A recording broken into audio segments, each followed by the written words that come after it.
ब्रेकनंतर आपणा सर्वांचं स्वागत। इटलीच्या यानिक सिनरनं ग्रँड स्लॅम मधील मानाच्या विम्बल्डन स्पर्धेचं जेतेपद पटकावून नवा इतिहास घडवलाय।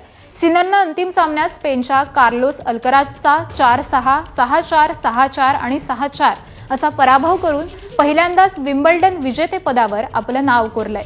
महत्त्वाचं म्हणजे 24 वर्षांचा सिनर विम्बल्डन जिंकणारा आजवरचा पहिलाच इटालियन खेळाडू ठरलाय।